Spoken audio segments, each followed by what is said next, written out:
sadly lacking as far as uniformity goes. And if you take a look at what we've got in our databases ourselves, I think the question you have to ask yourself is, what do you think of the quality of your data? Is it accurate? A lot of descriptions tend to be hand-entered, and as a result, you sort of get variations on a theme by Paganini when it comes to names and naming of companies, naming of products, whatever it may be.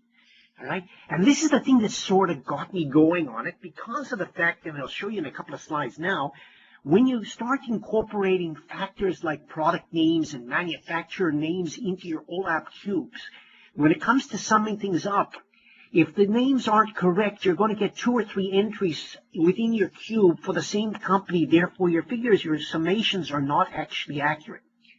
So I went back to the drawing board and I started looking at 2012 with regards to the data quality services, which are new to the product, to SQL Server itself.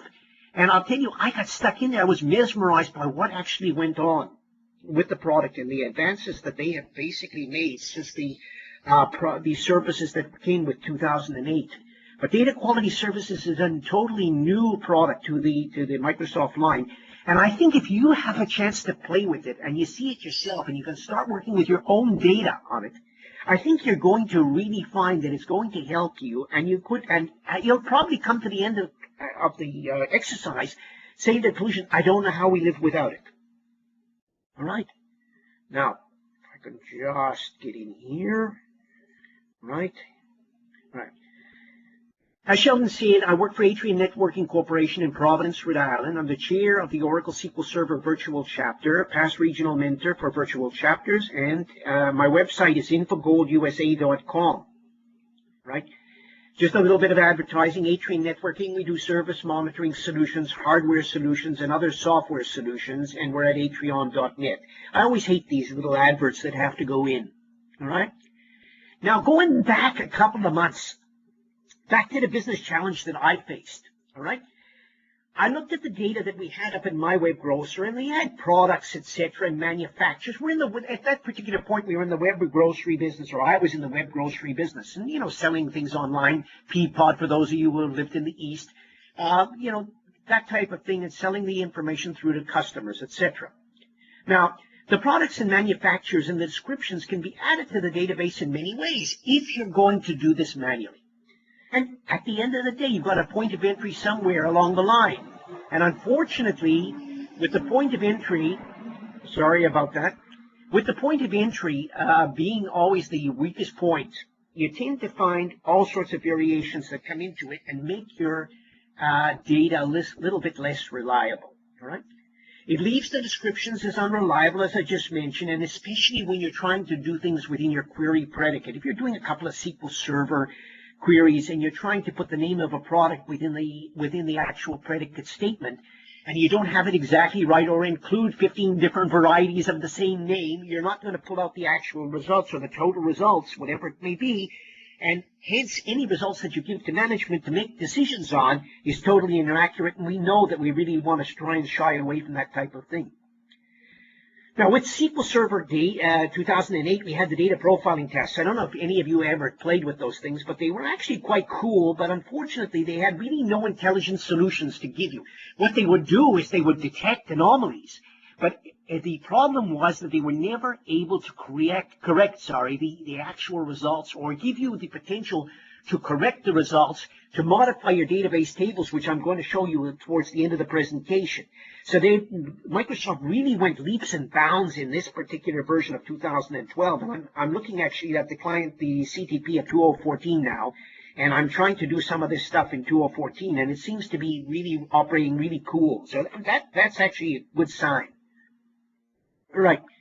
Now, the problem we had up back at My Web Grocer was the fact that we had weekly modifications to the core data, the information, not the financial data, but the descriptive data type of thing, the dimensions for all intents and purposes, if you want to look at it at a database table.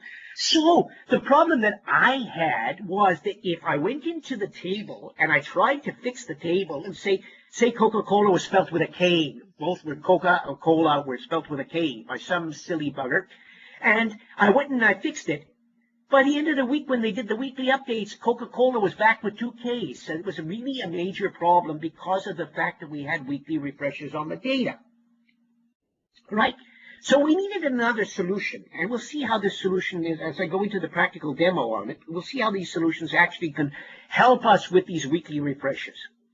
Now, the OLAP solutions that we had, for instance, we had one particular cube that we were using that had a tremendous demand on the manufacturer and the products that we were trying to report on. The solutions, the OLAP solutions, were least flexible of the whole lot. And that was because if you could imagine in your mind a cube, and you're drilling down in the cube and you're looking for Coca-Cola, the Coca-Cola that is spelled correctly, basically speaking, will come out with a certain amount of sales if you're dealing with sales. For example, the Coca-Cola sales within New York City or whatever it may be. However, there may be some entry that some silly boob put in with 2 Ks. It's also going to appear within the cube as you drill down to the product level. Therefore, when it comes to your showing the end client or your management the sales for Coca-Cola, instead of having one unified figure, you're back to having 2. Now, every time we fixed things up and we sorted everything out, it meant basically reprocessing the cube, and the time expended can mount up. Now, in our particular case with this cube, it took 45 minutes to process the cube. Now, you can imagine the amount of data that we had in there. That data was running anywhere between 2 and 2.5 billion rows of being processed. So with the racks that we had and with the processors that we had, it took 45 minutes. So you can imagine the power that had to be used to crunch this thing up every time you made a change to the solution. And the one thing is this: the cube normally was processed only once a month because of the fact that the data updates were only made once a month. However, when it was pulling from reference tables, okay, it did create a certain amount of problems when you had these things producing with Ks and producing with Cs. All right. So enter the data quality services, which I had a look at I want to say back in May or June of last year, I had a look at it, and I said, it's basically, for all intents and purposes, for those of you who have not played with data quality services, it's a set of tools which allows the data steward, that's a fancy word for the BA, the business analyst, okay, to improve upon the quality of the data that's in there. Now, data quality services is not a once-off. Data quality services has to be used a couple of times. It's an iterative process where it processes new data, and we'll see this in a couple of minutes' time, but I want to give you the 15 million foot view. It processes the data, and it gives you the opportunity to have a look at it, and it says, that looks ugly, do you want to fix it, whatever it may be, and you fix the data, and you then process the data, and it goes into the database. But some of the data will be really lousy. For instance, you may be talking about vacation places, and it looking for a vacation, type of thing, and it may suggest Murfreesboro. Now, some of you may live there. If so, I apologize. But it may be that you don't particularly want a vacation in Murfreesboro. You may want a vacation in Memphis or whatever it may be. So it may be that it's the wrong data that has been put in there, and you really have to fix it. And it's an iterative process that you're going to go through to fix the data. Eventually, at the end of the day, of course, you're going to be able to have much more accurate data. Right. But what it does is it produces, and this is the most important thing, and I want to get this across to you. When we go and turn up the data and fix up the data and tell the data, okay, look, tell the data quality services, okay, you say that this is a mistake, but it's actually true, correct it, don't correct it, or this is a mistake, correct it. What it does is it doesn't fix up your production tables immediately. What it does, and I'll show you in the practical demo, what it does is it creates a temporary table, a disk table, but it creates a table that holds the result set. And in holding the result set, what it does is it shows you the value before, in other words, what it did, how it came in, and the value that it's going to update. It could update the data. I emphasize could update the database table with, so that you and your data expert, your data steward, your business analyst, whatever way you want to call them or whatever you want to call them, can go and have a look at and see if it's correct. And if so, you can basically go and reprocess your production tables to ensure that the quality after the run is up to scratch. And I'll show you a piece of code that I developed and to do this type of thing, to update the data quality, update the production tables. And then if you want the piece of code, you're more than welcome to just give me a shout or give Shelton a call. And I'll pass the code on to you. I'll even pass the database on to you. There's nothing personal in there, private in there. Okay. Now, as I mentioned just about 2 or 3 seconds ago, it doesn't change the original source data set. Okay? Why should we use it? Because of the fact that we can now get, whereas we weren't able to before, because the business analysts never really had access to the tables underlying the database. We can now get the business analyst, I'm going to refer to, I hate this word, subject matter expert. I'm just going to call them the business analyst or the business analyst. We can get them involved to have a look at the output. These are the people that know the data well, and these are the people that are going to be able to help you get your data quality right. Now, normally, just as a retrospect, back to slide 1, if I'm doing this in presentation live, what I normally do is I ask people how many people have got perfect data and there's no data quality issues, all right? And I think I mentioned it to you at first. Think about it. And I think that anybody who says that their data is perfect has to go to church on Sunday, all right? Manually, what we're going to be doing is we're going to be defining and matching and cleansing the data, okay, which is a combination of man and machine. You have to start off with a manual approach to it. And to be able to tell the system what is a good set of data and what is a bad set of data, which values are okay. Okay, this value is an exception. Okay, you can leave it as it is, and the next time I do an iteration of it, I'll fix it. Whatever way you want it. It will give you the example, it will give you your freedom to be able to say, this is okay, for want of a better word, this is kosher or it's not kosher. All right? And this way, you still have, as the human being over the machine, have control on the final say of what the product does, which I like.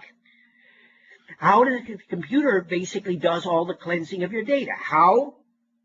By programmatically giving you what it thinks it should be and then presenting it to you to manually approve. If you're happy with it, it'll go and fix up your data for you. It'll give you that output table that I talked about, and we'll have a look at it in the practical demo.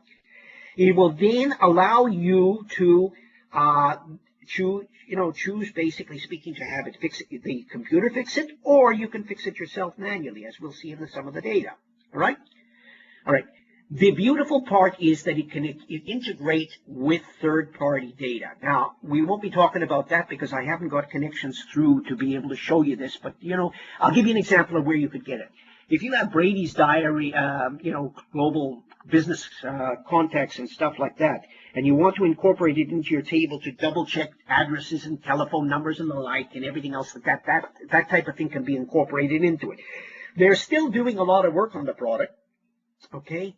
And I actually, when I was in Copenhagen last year, I was speaking to Microsoft, and I asked them what the story was, and they haven't put any GUI at the front to do this, because what their policy is, and I actually had a good chuckle over it, is that they want to see whether or not anybody's going to use it before they put the effort into developing a GUI. So go figure. Right? Now, the other thing is that it can integrate with other data processing products like SSIS, and I'm going to show you a little project that I set up at the very end to run our model via SSIS, because at the end of the day, you don't want to be sitting here manually doing all this stuff every single day. You want to be able to put the agent, schedule it within the agent and make sure that it goes off every single night based upon the results that you're expecting. Okay? So we got a couple of basic steps to get the data quality services up and running. What we're going to do is we're going to create a project. And we're going to refine what we have and create the knowledge base. Now, the knowledge base is going to have all the rules, and we'll see that when we go into the practical part of the presentation. Now, the knowledge base is going to retain all your rules. In other words, when you have Coca-Cola with a K, every time, Mr. System, every time you see Coca-Cola with a K, what I want you to do is I want you to spell it with a C. And we'll see that type of thing in a couple of minutes' time. It's going to perform an evaluation and give you an idea of how many new records you have and how many records were fixed, and we'll see that in the actual model. How many records it suggests that are invalid, because you may find that putting a slash in the name is not really what you want, but some silly boob put a slash in the name, and that's what caused it to be a problem.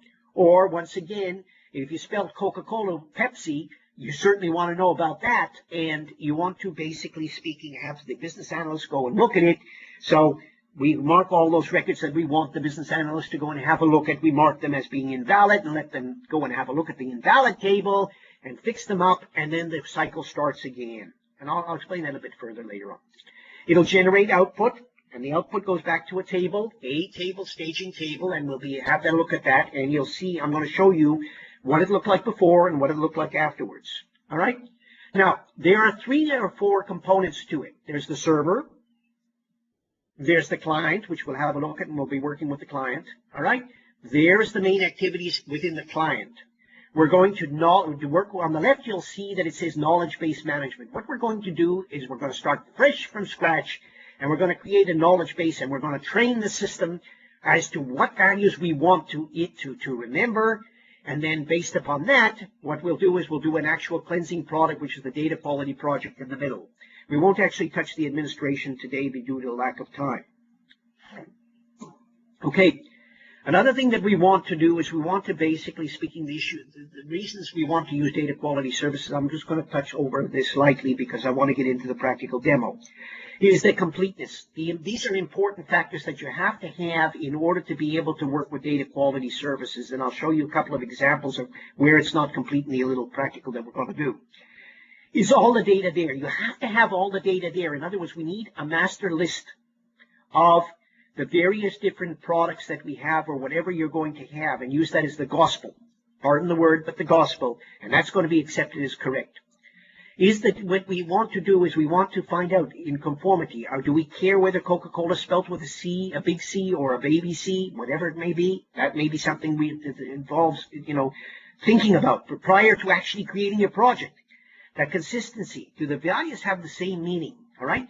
In other words, does Coca-Cola mean the same to the system as it does to me? Accuracy. Do objects represent real-world values? I mean, if you talk about my salary and it comes up to $1 million, that ain't accurate. It really isn't. I wish it was, but it isn't.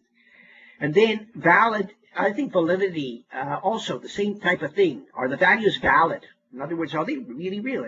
You gave me $1 million. Is that really the valid value? And the other thing is, are there duplicate copies of the data within the same data? And I'm going to show you within the actual matching portion of the demo what looks like duplicate copies, but they're not in fact duplicate copies. It's just because of the fact that the SKU is different. All right?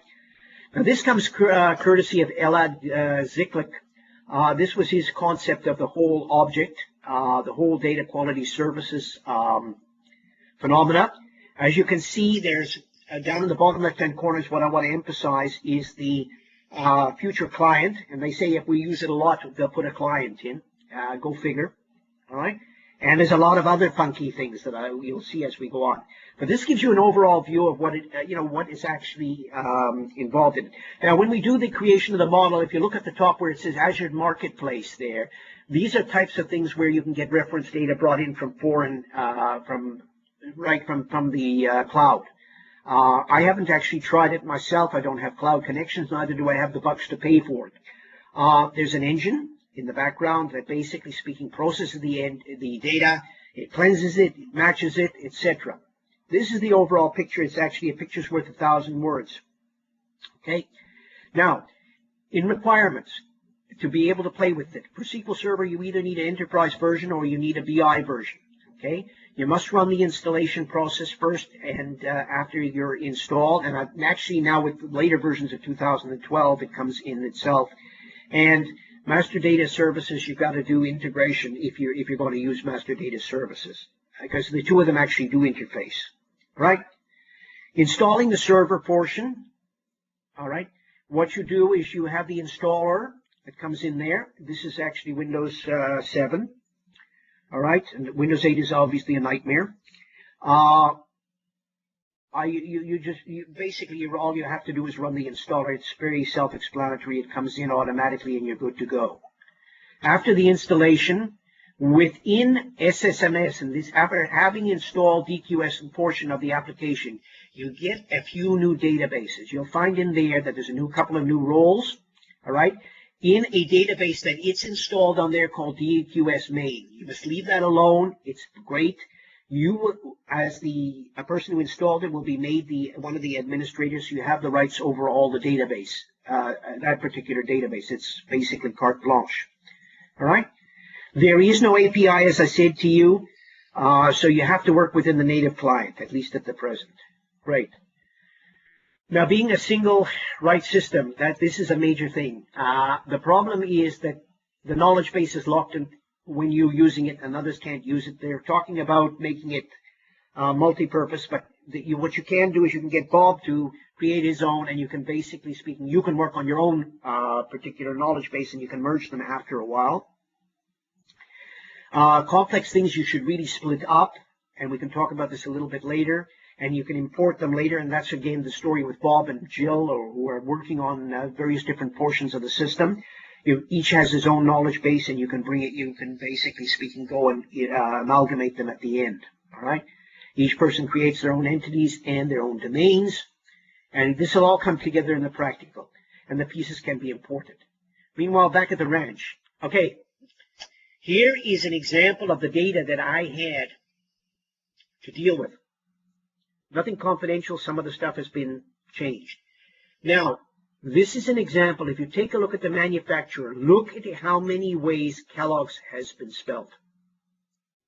Now, this is an example, a typical example of data nightmares.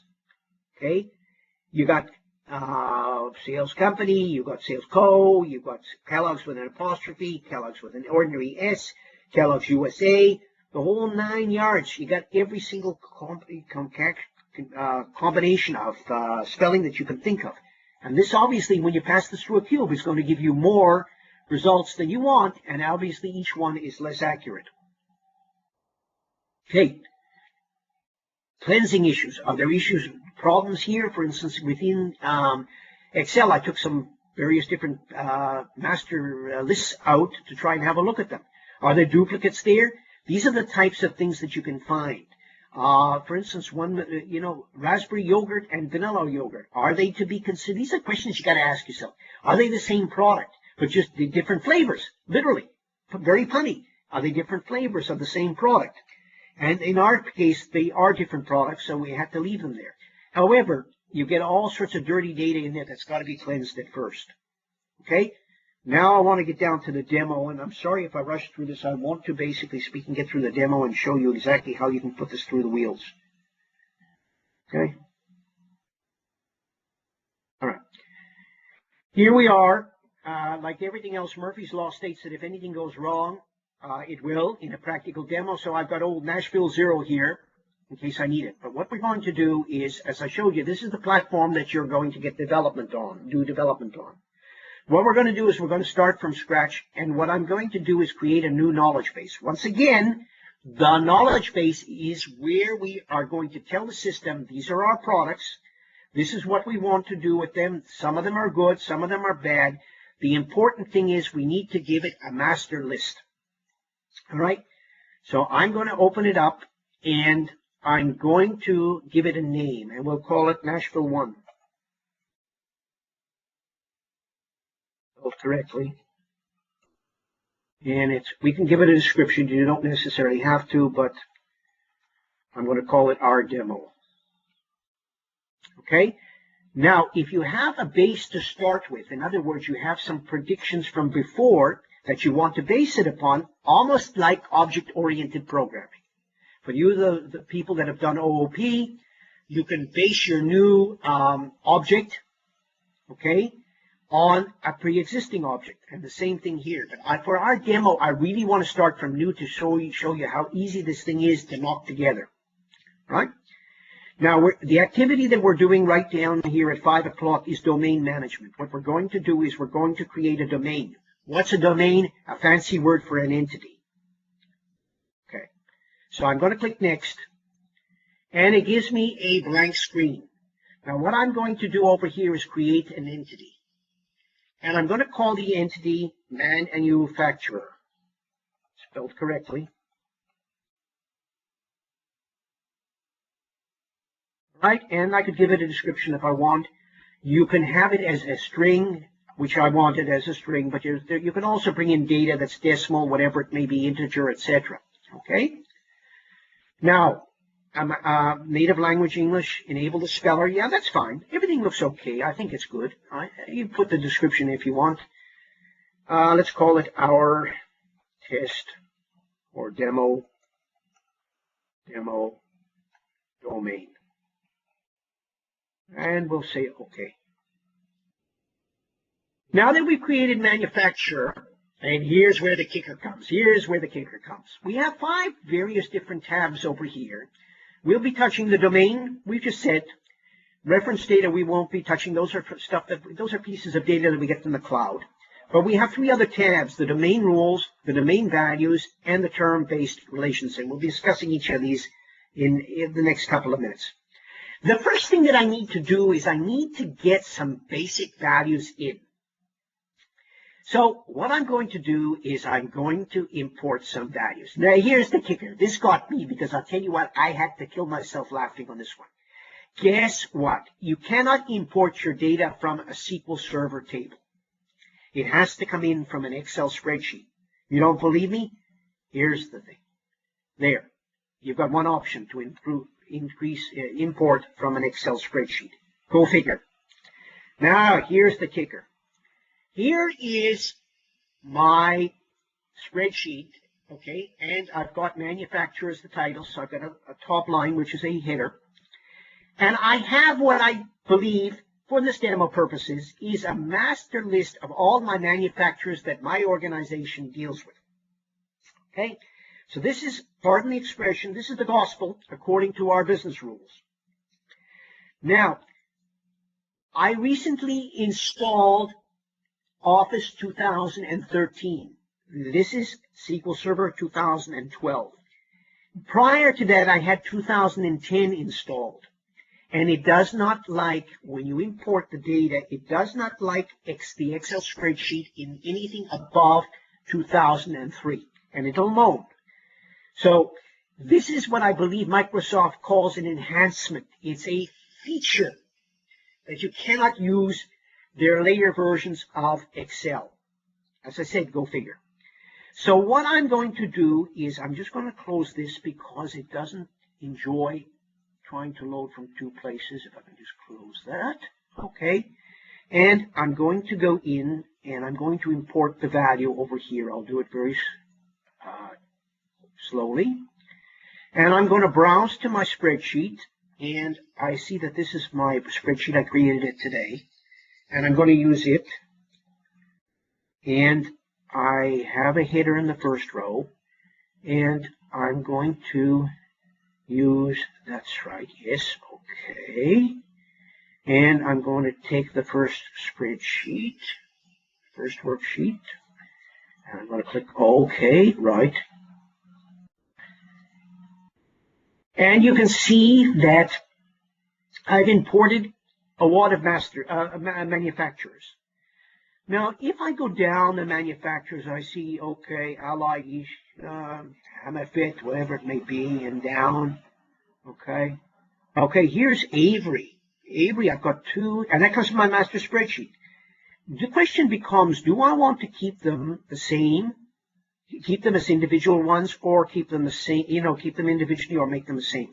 Well, Office Products belongs to Avery Dennison Corporation. So what I'm going to do is I'm going to click on that, Office Products, and I'm going to make it Avery Corp. So I'm going to click on this one first, and the one above, holding my Shift key, and then I'm going to right-click, and I'm going to say set them as synonyms. Now you can see what it's going to do is anytime it runs into an Avery Dennison Office product, it's going to now correct it to Avery Dennison Corp. Okay. However, Avery Dennison Corp will remain the same as we go on and into future. So there's a lot of manual intervention, at least to start off with, but it's really as through each iteration, less and less becomes involved as far as manual and more computer-based. Okay, now let's get down here to my friends down at Kellogg's.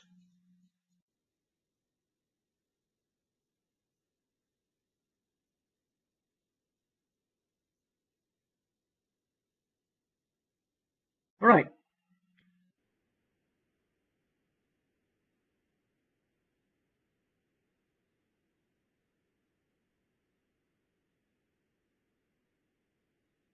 Okay.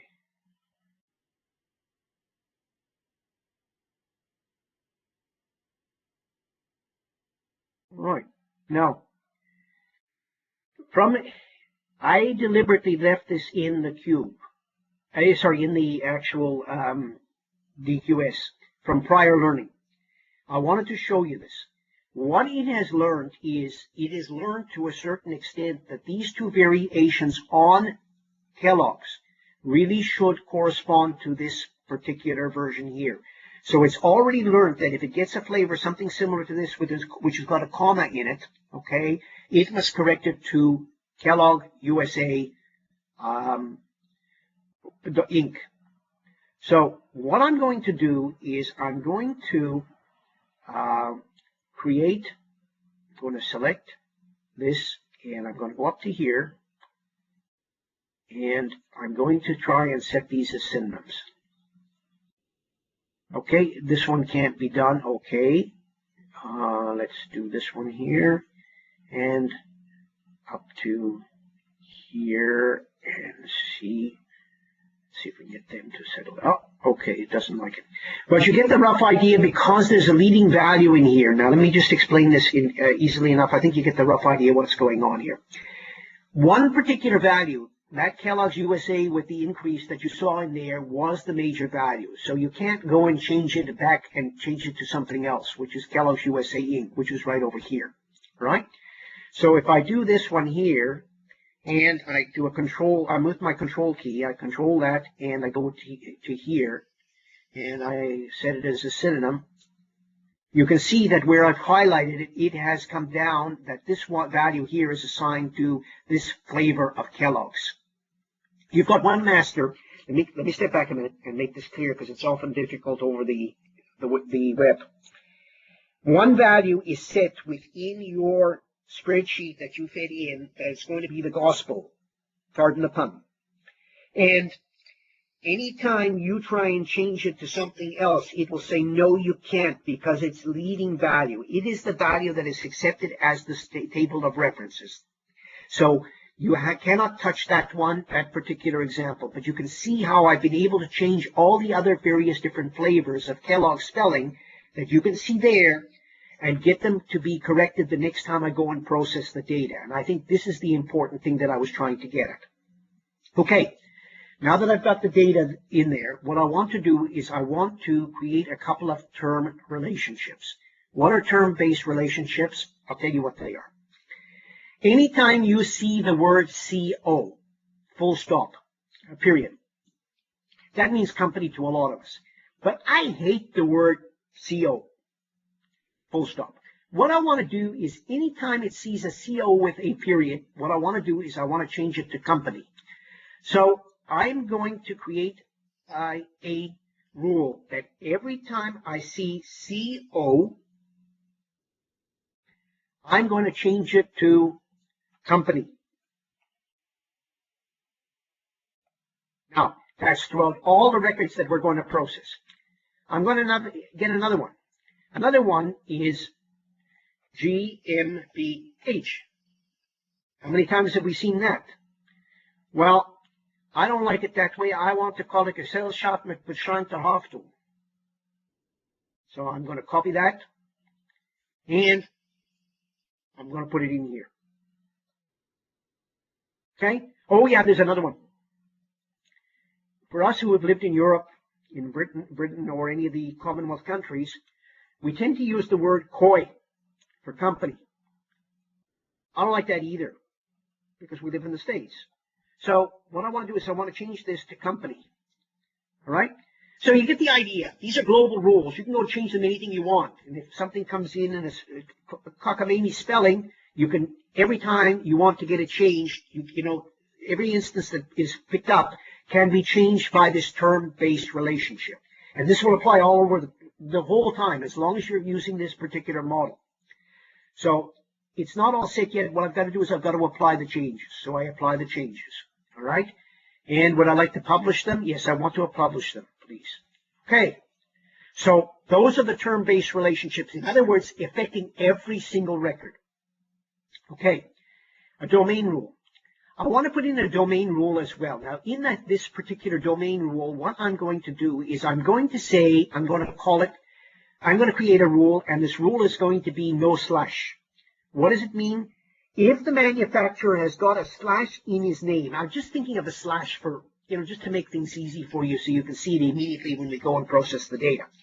I'm going to call it, the rule is no slash. In other words, there mustn't be a slash in the name. Okay, and you can put a description in here, no slash in name. Spelled correctly. Okay, now, also in this particular rule, I want to make sure that it's not funky and that the length of the manufacturer, because most manufacturers are a bit more than 3 characters, okay? So what I'm going to do is I'm going to say that the name, see if I get XX, I know it's invalid, or 22 or it's invalid. So what I want to do is I want to say the name of the guy who's manufacturing, or my manufacturer, has got to be greater than 3, the len. Okay. And just as I said, in the name, there must be no slash. Okay? So in this particular rule, okay, we'll put in there that there mustn't be any slash. Oh, wait a minute, hang on. I don't want to do that, and I'll tell you why. Because I'm using an and. Okay? So that's no good either. Because all I'm going to be able to do is pick up the names that were fewer than 3 characters and had a slash in them. So let me skip that. Okay, let me just take that out. All right, let me create a new rule. No slash, greater than 3. And I'll adjust that in a minute. More than 3 chars. And the rule here is the length is greater than 3. Greater than 3. Okay, yeah. And let's go back to no slash. No slash means, basically speaking, that the value does not contain a slash. Okay? Right. And more than, spelled correctly, 3 characters. I think you see that. All right? So I've got 2 rules. There must be no slash in the name, and the name has to be larger than 3 characters. So I'm going to apply these rules. Yeah. The rules, they say if the rule, this is something that pops up, regardless of it, whatever you want. It says here that applying the rules will have no impact on the domain manufacturer. Yes, you're right. It won't, because there's nothing in there now. However, as you move on and as you roll on and more names come in, remember, I put in the data thinking that the master list that I have is complete. But the next time new data comes in, it's not going to be complete. There's going to be things that we have to fix. Therefore, we have to be able to cater in advance for new names coming in, and that's one of the reasons why it may not be valid. It may not have any effect right now, but it could in 2 minutes' time when we go and process new data. So I'm going to say yes, and it tells me that the rules were applied successfully. Okay? Great. So I've applied my domain rules, which basically looks at each particular value, and it makes sure that those values that don't comply are marked as invalid. And term-based, once again, what it does is it does a replace. It does a global replace. All right, so I'm finished. I'm going to say finished, and I'm going to publish it to the server. And it's been published, so I go out of here. Now what I'm going to do is I'm going to have a look at knowledge discovery. Now in knowledge discovery, what I want to do is I want to have a look at my data, and I want to have a look now based upon the master list and some actual factual data. I want to be able to have a look at what the data looks like and see what my results are. Funny enough, now you can use a SQL Server once you've got your master list in. So what I'm going to go is I'm going to go into the past Nordic directory, and I'm going to have a look at a table called Table Manufacturer Small, in which case the field in the table called Manufacturer, which is a varchar field, will now map to my manufacturer domain. And I'm going to click Next. And what I'm going to do is I'm going to do a processing of the data, and it's going to tell me how my values look. All right. Now, I only have about maybe 2,000 or 3,000 in this for demo purposes, and it'll take a little bit longer once you start going and doing this yourself. What this is telling me is that for the domain manufacturer, there were 215 new names, 15 names, okay? 210 of them were unique. Well, 215 new because there was nothing in there in the first place. And the value of the number of records that were in there within the actual pull, because it contains more than just the manufacturer name, were 1,291 records, because it contained various different products and a couple of pieces of fact data as well. Now, this is not the master list that I got from the spreadsheet. The master list only contains the unique, select distinct manufacturer name from my table. This contains all production data. So, okay, I'm happy with that. I'll go to the next. The important thing is, am I complete? Yes, I'm complete. If I'm not complete, it'll tell me that I'm missing values. And those values are on the spreadsheet. What's going on here? Well, it likes Arla food. That's okay. It says it's correct. And these look correct. This is invalid. Why? What's wrong with it? It's got a slash in it. Therefore, what it's suggesting that we do is it's suggesting it using its intelligence, using the algorithms, the intelligence algorithms, it's saying it's going to correct it to that. And I say, okay, that's fine. I like it. Now, this particular one, it says it's going to correct it. The value is okay, but according to my master data list, it should.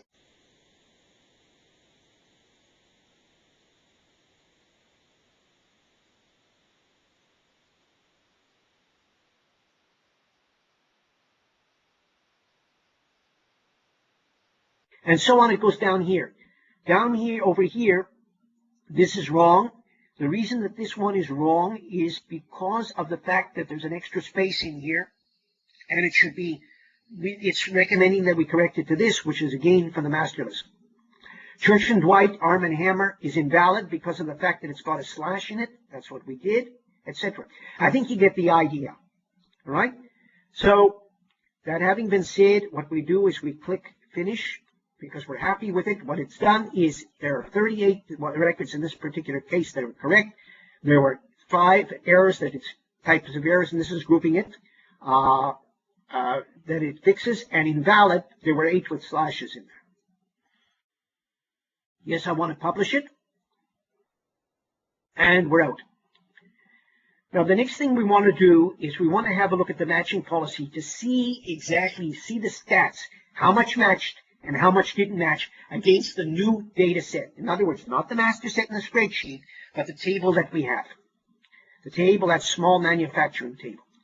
So I go back into the product, and I choose the database. Once again, I go to my past Nordic Rally database, and I go to the table manufacturer small, and I just, once again, set my manufacturer name to my manufacturing domain, which is what I created within DQS. And I say next.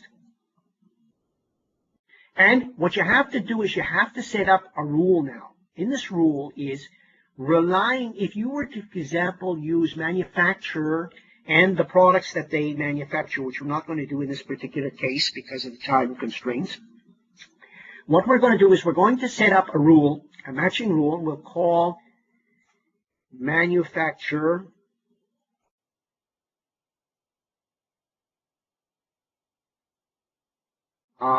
rule. Pretty intuitive. And what we're going to do is we're going to add a rule. Now, this is regards to the statistics. How accurate do I want to? Okay, say Coca-Cola is spelt with a with the proper spelling, except that between Coca-Cola and between the Coca and the Cola, there are 2 spaces instead of 1. How serious is that to saying that it's wrong? Okay. Now, if it's not that serious and you really are prepared to have, 2 various spellings, you're okay. But if you want it to be exact, you have to tell the system before it goes and processes and tells you a comparison of the data that you've got, you have to tell it how accurate you want that system to be. In my particular case, what I wanted it to be is exact. It must pinpoint exactly what it was, and it's the weight has got to be 100%. Now, the reason the weight has got to be 100% in this case is because what I'm doing is I'm only looking at manufacturer. Now, if I was looking at manufacturer and product, what I would do is I would say, okay, the total has to be 100%. So the product name is not that crucial to me, but it's got to be similar to product. So let's make that only a 40% importance. But the manufacturer is a 60% importance. This is iteration. This you've got to do to check to see the results you get. Are they accurate or they're not accurate? Okay, and we'll see that in just about 15 seconds. I'll show you that once it's finished processing. This will give you an idea of how you have to play with the various different combinations to get it to be what you want it to be. Right? So I'm going to start the matching process right now. And what it's done is it's come up with some result sets. Now, these are unique things. If I look over here, now wait a minute, just a second, hang on. I've got a whole pile of jacks here. Now they're soft and light, hair conditioner, hair conditioner, hair conditioner. These are all the same. They should not be the same. They should be different.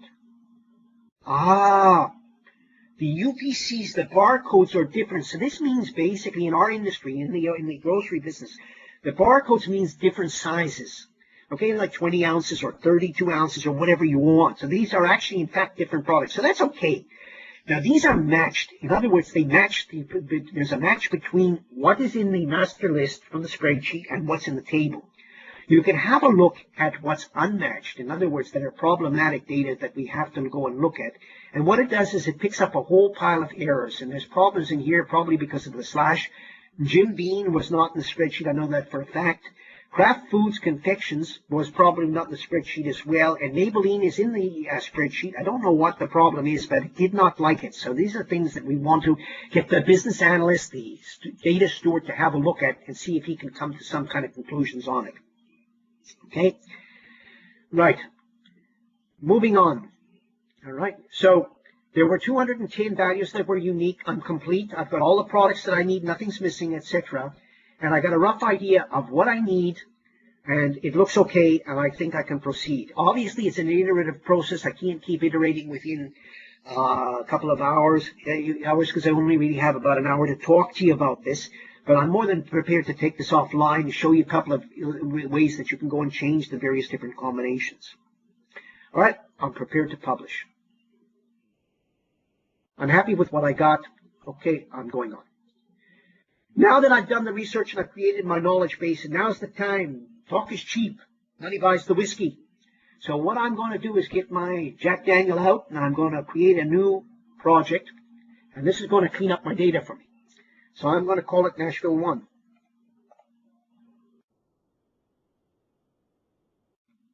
Right? And it's not going. I'm going to use the Nashville 1 model that we just created. Okay, there's the rules, etc. And I'm going to cleanse.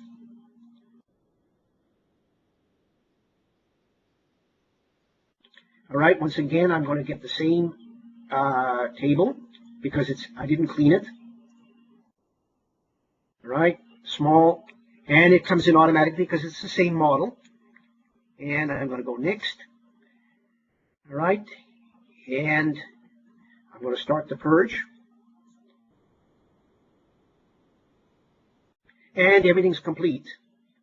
All right, notice over here there were 840 records that were clean. It corrected 457 records, a couple of suggestions for new ones, and invalid records. There were 34 invalid records. Those invalid records have to go to the BA. So there are 5. Now, wait a minute. It said 34. How come there are only 5? Well, if you add up those with 9 and 20 and all the various different amounts, there were 20 records that had Kraft Foods, etc. in there. And if you look at this and you add them up, you'll see that it comes up to 34. All right. Now, these are problematic records. You can see this one here. The reason is that it's got a slash. These have got slashes in them, etc. All right. And, these have got here. There's probably a difference in here. Yeah, this looks a bit different. Abbott is spelled with 2 T's, so that's a major problem, etc. Now, here's an interesting one. Going over here, we're not going to put in anywhere. They're just going to an error database table. Here are things that have been fixed. This was corrected according to the leading value, and it gives you the reason why it's doing it. Here's a domain value when we set it up. Okay, it was basically a reason there to remove the slash. Here's the Bowser's and collars. This was again corrected to the leading value. It gives you the reason. Now here, the term-based relation here had a CO. The term-based relation, remember we told we didn't like CO, full stop? Now it says company. Here it had a CO, now it's company. Can you see how we get the system to recognize these things and learn? Now, any model, this is the important thing that you got to remember. if you want to evolve this model like you do in OOP, you can create a brand new model based upon this and take it to the next stage. And this is the beauty of the whole product. You don't have to start from scratch every time. So if you have working for Bob next year, and Bob wants the same thing, you can seed off what you've already created and take it to the next step, which is really, really cool as far as I'm concerned. And moving on, there's the amount of correct values. These are all correct. It's based upon the spreadsheet being right, and it's found the various different products in there. So it gives you the breakdown of what you had. There were no new records introduced. It was basically speaking the same amount, and we're good to go. So we go to the next step. Now, what we need to do is gives you a little bit of an overview on the left here of the various different products you have, and it gives you the keywords that are outputs and gives you a certain amount of statistics about it. Now, what we want to do right now is we want to do an output of the data so that we can go and process it. So I'm going to send it to data quality out, and I'm going to call the table Nashville 1. Right? Now, you have an option here to put the data out. I highly do not recommend that you do that. You really need to take out the data plus the cleansing information so you can compare what it was and what it thinks it should be. Otherwise, you just get the data out. So I'm going to export it. All right, it's been exported. Now what we're going to do is we're going to move into SQL Server world. All right.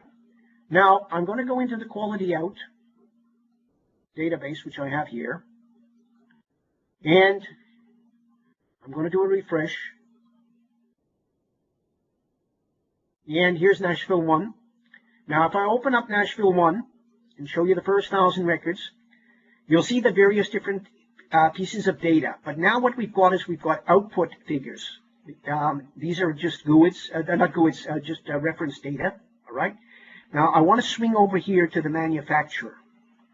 You'll notice over here that there's a manufacturer source and a manufacturer output. This is the sources that went in from the source data that we had to compare. And as you go down here, let's see if we can find one that's, hang on, oops, just a second, hang on, give me a minute. Okay. I'm just trying to see if I can find one quickly that was changed. Okay, this would be invalid. There was something invalid in there.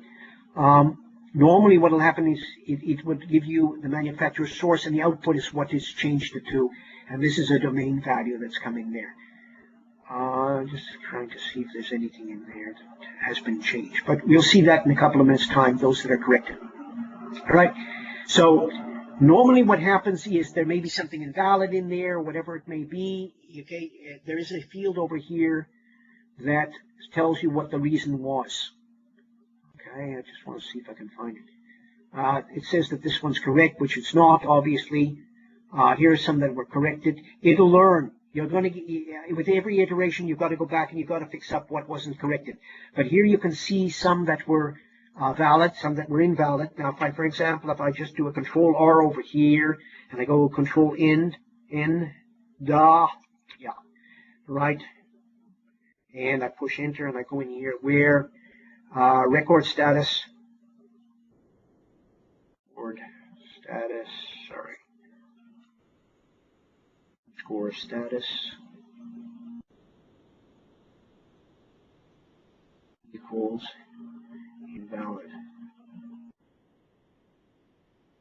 And I run it. You can see that it'll pull out the invalid, and it'll also pull out the corrected ones that you want. You can see that these are invalid, etc. You can also change that to corrected.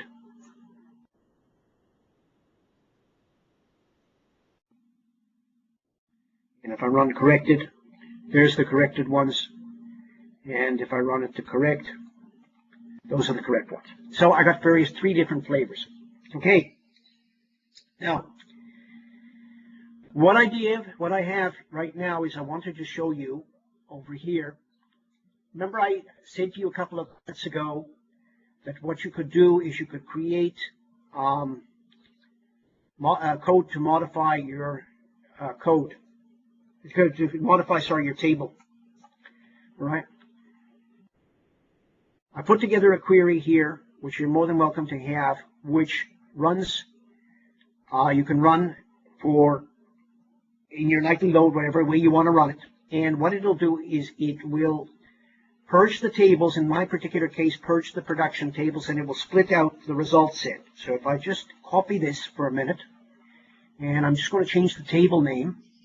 I'm going to find and replace the table, and I'm going to call that with 1, and replace everything that says 0, and 3 replacements. What it does very quickly is it'll drop the table and recreate it if necessary.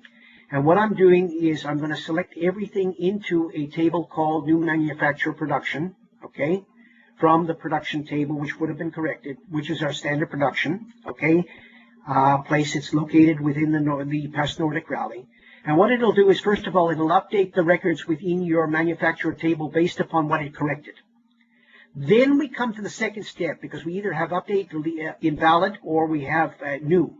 For those records that are new, it'll process here's the insert statement. This is the insert into. Here are the names of the fields. Okay, and here's the select statement to select it into. Where you can see I've got a subquery here that says where the product ID does not exist in the table already for new ones. And for the invalid ones, I want to put them into another table, etc. Okay, which is called data quality out .dbo Nashville 1. All right. From that table, and I want to put it into invalid records. Okay, so let's just run this quickly. Takes a couple of seconds.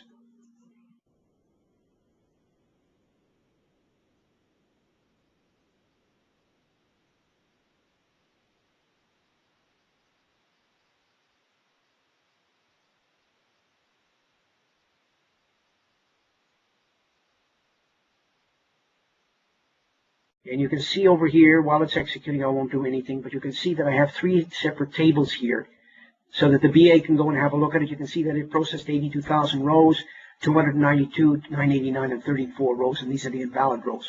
So I've split it up, as you can see, into 3 particular tables, which is actually quite cool. So the correct ones have gone in, the corrected ones have gone in, but yet I can hook up the invalid one to the BA so that the BA can go and have a look at the data and start the cycle again. Okay, right. Now, I'm almost finished, so please bear with me. I think the coolest part is yet to come. SSIS. This is important because we can go iterate through this all the time, but I can't be sitting here babysitting a system for the rest of my life. What we can do is you can create an SSIS project with Visual Studio 2010 or SSDS, SQL Server Data Tools, to create a project, which we're going to have a look at right now. In this particular project, I've got an old ADB source over here, which is going to go through a new product that they have, new control that they've got in there, which is called a cleansing tool. It comes standard when you do the installation of data quality services. And then I've got a conditional split further on that basically decides where the data should go based upon the record status. If it's split, if it's corrected, it goes to the corrected route. If it's invalid, it goes to the invalid table. And if it's all correct, it was correct in the first place, and it goes to the correct table. So this way I'm able to split things. Okay. Now, moving into the Visual Studio world, I can talk about this all I want, but talk is cheap again. Money buys the whiskey. Once again, I've got my data source over here, which has got the table in there. All right, there's the table manufacturing small that we all saw. All right, worked on a different data model. Within the cleansing element, if you go in here, you have a look at it. There's Nashville 0. I'm going to run off Nashville 0 without changing it, which is something I did a couple of minutes ago. Here's our old manufacturer domain, and here's the mapping. What it does is the input column is manufacturer, which is coming in from the table. It must use the domain that we've got created, that we created in the first step when we built up the knowledge base. And the input field will be the source, and the output field will be the alias, etc., and the status will be here. Status is the most important thing. And you can choose all your fields that you want in here. There's manufacturer, input and output, etc. And you can pull the status out of there. And the status comes out automatically.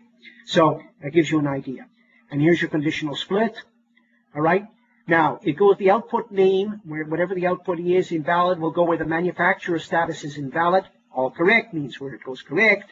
And anything that's been corrected is where the manufacturer status has been corrected to corrected. All right. Remember, I showed you that particular column, so you get the idea of what should be happening. So if I can just start this up for you.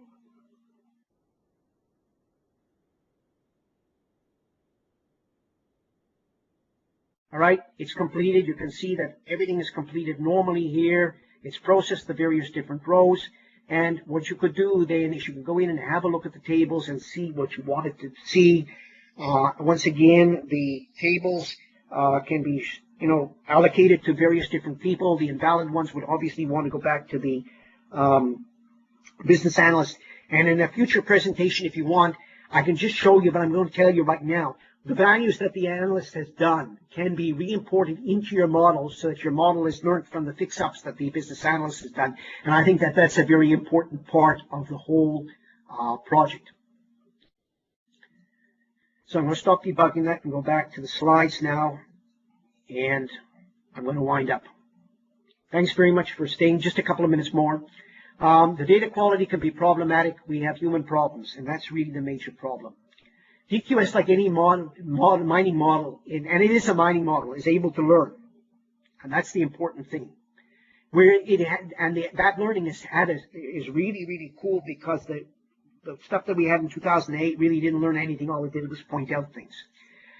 Data quality services learns data patterns and can detect data duplication, as you saw. Human intervention decreases, and this is the important part that I want you to take away. The human intervention decreases as the models mature. Okay?